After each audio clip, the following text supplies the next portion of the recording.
Most of us think quitting a bad habit means white-knuckling through intense cravings until our willpower eventually runs out. But there is a different approach, one that swaps the pain of resistance for an immediate sense of peace.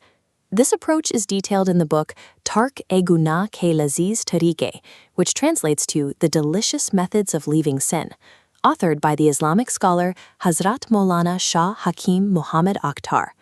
Today, we are distilling the core teachings of this text into a 3-step defense protocol. This is a system you can deploy in 5 minutes or less, the exact second a temptation strikes. Before we start the first step, grab a physical journal or open a notes app on your phone. You will need to write something down in just a few minutes. Overcoming a bad habit is not about sitting there and suffering through an urge. It is about executing a structured, active defense mechanism. Step 1 is breaking the visual anchor, often referred to in Islamic terminology as hifazat-e-nazar, or guarding the gaze. A temptation almost always starts with a visual cue. If you linger on that cue to test your willpower, you give your brain's reward system time to flood with dopamine. Staring at the trigger guarantees you will eventually give in. The defense here is entirely physical. The exact second you recognize the trigger, you must instantly break your line of sight.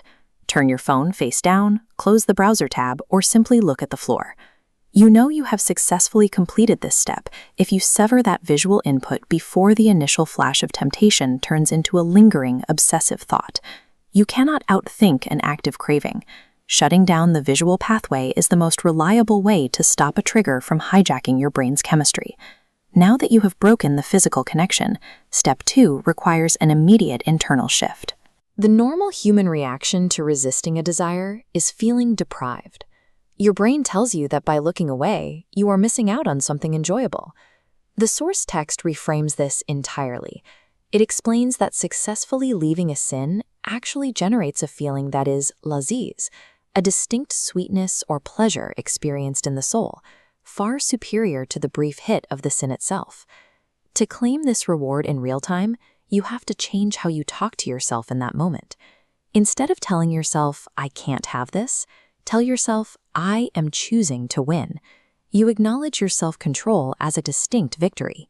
You will know this is working when the tight, anxious grip of the urge dissolves into a quiet, dignified sense of peace. By shifting your mindset, you stop viewing resistance as a punishment to endure. Instead, you treat it as the active acquisition of spiritual strength. Step 3 is the spiritual anchor. This is where you verbalize your reliance on a higher power. Human willpower is a finite resource. If you rely on your personal strength alone day after day, you will eventually hit a wall of exhaustion and relapse into the old habit. The timing of this step is critical. You do not wait to ask for help until after you have failed. You make this supplication right in the middle of the active resistance, while the urge is still present. You ask for direct intervention and recite this: "O Allah, remove the love of this sin from my heart and replace it with your love." Grab that journal or notes app I mentioned earlier and write this exact phrase down. Or just take a screenshot right now so you can memorize it later. This completes the protocol. You are taking the heavy burden of resisting temptation off your own limited energy and transferring it to an infinite divine support system. Let's review the system. Step 1. Break the visual anchor instantly. Step 2. Reframe the resistance as a sweet victory. Step 3. Supplicate for divine support. You are no longer navigating triggers blind or feeling helpless when an urge hits. You have a structured, real-time defense system ready to deploy. Your homework for today is to practice the very first physical action. The next time an urge arouses, just execute step 1. Turn the phone over or look away. True spiritual peace does not come from a magical life where temptations never happen.